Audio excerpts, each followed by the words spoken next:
Hai guys, selamat datang kembali di Republik Rupiah. Udah hari Senin lagi, minggu yang baru. Gimana kabar kalian semua? Semoga sehat-sehat aja dan semoga portofolio kalian juga bisa bikin kalian ya nggak merasa begitu stres dan takut. Meskipun terlepas dari kita ngelihat ya, kok pasar saham sudah mulai terlihat sedikit ada bagusnya, ada hijaunya. Ya, kripto juga ada sedikit, tapi kok masih belum ngikutin sebesar kayak pergerakannya yang ada di saham. Meskipun ya kita misalkan dari segi makro pun ada beberapa hal yang bisa diperhatikan terkait dengan indeks, terutama dengan saham yang teknologi gitu kan. Tapi kita nggak akan bahas itu untuk hari ini. Kita akan bahas beberapa hal terkait kabar pasar kripto sendiri, terkait sentimen-sentimen yang sedang dirasakan orang, dan mungkin akan sedikit menjelaskan kemana orang-orang akan merasa pasar itu akan dibawa. Semoga kita nggak tergocek sebagai investor, dan mungkin ada beberapa keputusan yang bisa kita pertimbangkan biar lebih bijak lagi dalam hari-hari, minggu-minggu, dan waktu ke depan ini. Oke, let's go!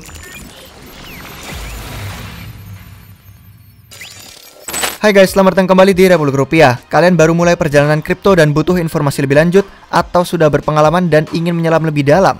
Mari bergabung menjadi anggota Republik Rupiah. Sebagai anggota, kalian akan mendapatkan rangkuman dan komentar pasar, update portofolio tim RR, riset koin dan token kripto, peluang airdrop, ICO, DeFi, dan NFT, video tutorial dan kursus, serta akses ke perpustakaan dan banyak lagi alat riset kami. Temukan semua harga dan link pendaftaran keanggotaan di deskripsi video ini. Cek juga website republikrupiah.com kami dengan berbagai artikel berita, blog edukasi, semuanya ini gratis, dan juga ada link ke ratusan video YouTube kami. Kalian juga bisa beli merchandise RR yang keren. Baik guys, untuk yang pertama di sini kita bisa melihat ya, kalau misalkan dari pasar sendiri secara umum ada beberapa hal yang mungkin bikin orang masih sentimennya negatif. Masih bisa dibilang orang-orang malah mungkin yang tadinya merasa wah ini masih bullish, ini masih akan ada bull run, mulai sedikit beralih transisinya ke sentimen perasaan bahwa ini sudah masuk ke bear market. Ada beberapa yang udah dari kemarin juga mikirnya memang udah bear market sejak akhir tahun, udah sejak ATH-nya turun terus langsung wah ini udah masuk bear market. Ada yang mikir ya, beberapa dari kita kemudian akan merasa lebih positif gitu kan, ada yang optimis, tapi ada yang udah kayak udahlah putus asa, ada yang merasa kripto udah mati, udah nggak ada masa depannya. Tapi kalian udah tahu di sini di Republik Rupiah kami selalu bilang bahwa ini bukan akhirnya dari kripto. Dan sebenarnya ya kalau kita mau lihat dari hari ini ada beberapa hal yang mungkin gitu kan, mungkin karena kan kita nggak pernah tahu alasan pastinya, tapi mungkin aja menjadi beberapa pemicu dari sentimen negatif orang-orang di pasar. Nah, kita bisa lihat dari kemarin orang-orang banyak yang lepas banget kepercayaannya karena tragedi Luna, tragedi Terra Luna. Banyak yang hilang duitnya gitu kan, puluhan miliaran dolar secara total sih dari market cap-nya yang kemudian jatuh. Nah, terus kita melihat dari adanya beberapa ya orang-orang pada nungguin dari airdropnya Terra Luna sendiri yang dengan chain baru. Karena kan yang lama yang tadinya jatuh terus jadi namanya Terra Luna Classic gitu kan, Luna Classic si LNC. Terus sekarang jadi Luna gitu kan, dengan yang mereka kemudian pakai di blockchain barunya. Nah, kemudian pas kemarin muncul airdropnya gitu kan, kemudian harganya sampai naik. Kalau kita lihat di CoinGecko ini kemarin sampai naik yang sempat di atasnya tuh 18,87 dolar, tapi terus sekarang udah jatuh hampir 70% lagi sampai di angka 5,98 dolar. Ini sama seperti yang kemudian sempat saya singgung juga, takutnya gitu kan, karena orang-orang pada pengen balas dendam, nyari untung gitu kan, dan berusaha menutup kerugian mereka. Udah jelas waktu sudah sampai di titik atas pasti langsung bakal dijual dan tekanan jualnya pasti tinggi. Jadi itu hal yang kemudian saya peringatkan kemarin gitu kan, beberapa yang mungkin perlu kita perhatikan, perlu kita pantau. Tapi meskipun itu pun titik terendahnya yang kemarin terturun sampai bener-bener di dalamnya itu sekitar 4 dolaran. Dan kalau dihitung dari harganya yang saat ini, detik ini saat kami merekam, itu ya 45%-an gitu kan, naik dari sana. Jadi ada 50%-an, tapi mungkin tetap belum menutup kerugian banyak dari yang kemarin kalian rugi. Mungkin dari sini pun orang-orang sentimennya jadi kayak ya udah nggak ada harapan gitu kan, terus akhirnya menjadi merasa lebih negatif.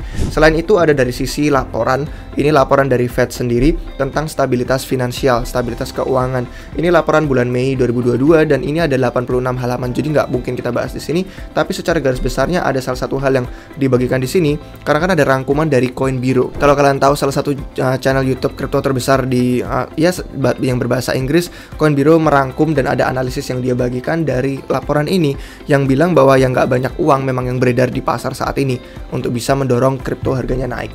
Itu mungkin jadi salah satu hal yang lain. Tapi kalau kita lihat dari segi positifnya, sama kayak video yang minggu lalu saya pernah buat juga, itu ada banyak pemodal Ventura gitu kan, banyak perusahaan privat, banyak proyek-proyek kripto yang kemudian menerima banyak pendanaan juga.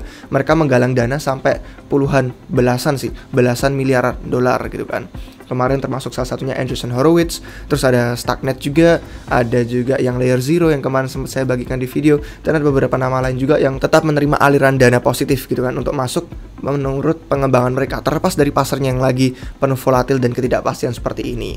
Nah, kalau misalkan kita ngelihat juga mungkin sentimen negatif lain gini kan, kita melihat dari segi altcoins kan banyak orang lebih minat dengan altcoins ya, karena ya market capnya lebih kecil, kadang harganya juga lebih murah karena entah supply-nya besar atau memang karena market cap-nya masih kecil. Terus orang-orang jadi lebih tertarik untuk investasi, dipikir bakal terbang berkali-kali lipat. Jadi mereka lebih suka dengan altcoins dan mereka jadi lebih melihat dari sisi altcoins-nya aja. Kalau altcoins berdarah berarti kripto nggak bener gitu kan. Nah padahal kalau dilihat dominance Bitcoin malah meningkat gitu kan. Mungkin ini salah satu yang bikin sentimen pasar kurang bagus, karena orang yang minat dengan altcoins malah mengalami altcoins berdarah, malah terbantai, portonya merah. Kenapa? Karena ya Bitcoin dominance. Kalau kita ngerti Bitcoin dominance, itu kan menunjukkan seberapa besar market cap Bitcoin dari total market cap kripto secara keseluruhan.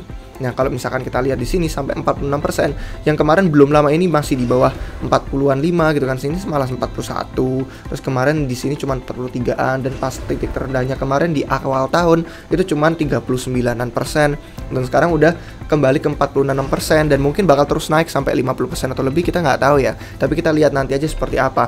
Jadi intinya orang-orang lebih percaya dengan Bitcoin di saat pasar seperti ini. Dan memang secara fundamental kita lebih baik memprioritaskan market cap yang lebih tinggi seperti Bitcoin, yang mungkin bisa lebih tahan banting gitu kan di saat pasar lagi bearish, sentimennya negatif. Jadi itu mungkin juga yang bikin orang-orang merasa kayak waduh, pasar kripto altcoins pada terbantai parah, semua pada berdarah karena dominasi Bitcoin makin tinggi. Dan kami nggak akan terkejut kalau dominasi ini hanya akan naik terus tinggi gitu kan, selama nanti Bitcoin akan rally terlebih dahulu. Kalau misalkan pasar sudah memulih, dunia sudah lebih sehat lagi, terus duit-duit pada masuk dan pasar kripto terbang, itu Bitcoin mungkin akan memimpin rally harga terlebih dahulu, sama seperti di siklus sebelumnya juga. Tapi ya yang bikin sentimennya tetap negatif lagi, bahkan dengan Bitcoin yang market capnya terbesar dan fundamentalnya terbaik pun masih ada penolakan juga gitu kan, masih ada kabar negatif. Ditolak proposal ETF Bitcoin spotnya yang punyanya One River, ditolak oleh SEC. Jadi ini juga mungkin juga menambah orang kayak lah, Bitcoin yang kemudian tahan banting, yang kemudian bisa dipandang sebagai aset investasi yang lebih menarik bagi beberapa institusi, kemudian malah ditolak juga proposalnya sama SEC. Mungkin ini juga nambah sentimen. Terus selain itu ada sentimen negatif lain dari segi stable coins gitu kan, Tether, USDT. Banyak banget orang yang kemudian pada nge-withdraw, pada narik USDT mereka untuk ditarik entah menjadi stable coins lain kayak USDC atau BUSD, atau malah mereka tarik menjadi fiat kembali gitu kan, menjadi dolar. Ada sampai sekitar 10 miliar tuh yang ditarik. Terus para regulator gitu kan, sama seperti kemarin kejadian Terra soal stablecoins, orang-orang jadi pada ngerasa efeknya kayak waduh, ini regulator melihat stablecoins berbahaya gitu kan, ada risikonya. Terus orang-orang pada narik 10 miliaran dolar dari Tether. Tapi ya kalau misalkan orang pada nyebarin FUD soal Tether, sama seperti puluhan tahun sebelumnya gitu kan, udah banyak banget USDT Tether disebarin FUD, itu tetap bertahan gitu kan, karena malah membuktikan orang-orang nge-withdraw itu duitnya malah ada gitu kan, ada backingannya, orang bisa dapat fiat sesuai dengan yang mereka withdraw. Tapi ya kalau misalkan kita ngomongin soal janjinya mereka gitu kan, kalau kita melihat USDC sama BUSD, mereka tuh backingan reserve asetnya lebih, bisa dibilang lebih kecil risikonya, karena mereka lebih ke kayak utang yang tapi dijamin oleh pemerintah, bukan kayak corporate debt, bukan kayak utang yang dijamin oleh korporat perusahaan privat gitu kan. Dan jadi kalau misalkan USDT itu kan lebih ke kayak corporate debt, dan kalau yang kayak USDC dan BUSD itu lebih ke kayak yang dijamin pemerintah, jadi lebih sedikit lah risikonya kalau dipandang orang.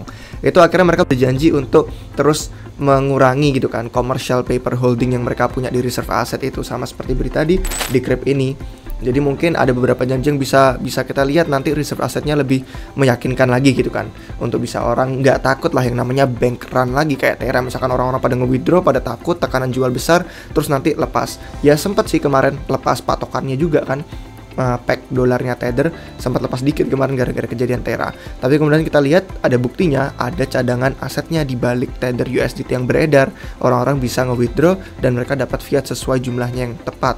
Jadi ya Ini pro kontra gitu kan. Ada positifnya, ada negatifnya, dan kalian tinggal melihat aja dari sisi yang mana.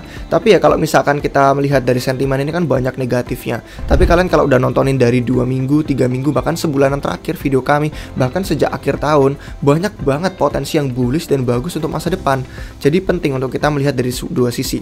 Bagusnya apa, jeleknya apa, positifnya apa, negatifnya apa, pro-nya apa, kontranya apa. Sebagai investor yang bijak, kita harus siap dua skenario itu.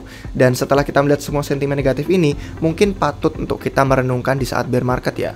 Di saat kita melihat portofolio, mungkin ini saat yang bener-bener bisa buat kita refleksi. Kita lihat aset yang kita punya, kita tanya ke diri sendiri, kenapa kita megang aset ini? Apakah karena kita percaya? Apakah karena kita cuman mau taruhan? Apakah karena kita memang ngikutin orang? Apakah kita melihat sentimen pasar? Apakah kita karena ngikutin hype, sensasi komunitas? Apakah kita memang ngerti yang kita beli itu asetnya apa? Nah, itu mungkin bagus untuk kita merenungkan di saat seperti ini. Karena jujur saja ya guys, kalau misalkan kalian sudah pernah dari siklus sebelumnya dan kalian masih bertahan sampai sini, pasti kalian tahu banyak banget altcoins, banyak banget proyek-proyek kripto yang dulu ada di peringkat puncak, di peringkat top. Kita bisa lihat historinya nih di CMC, di CoinMarketCap. Banyak banget gitu kan dari siklus sebelumnya yang dekat aja deh 2017 yang banyak top di peringkat atas. Sekarang udah nggak relevan market capnya.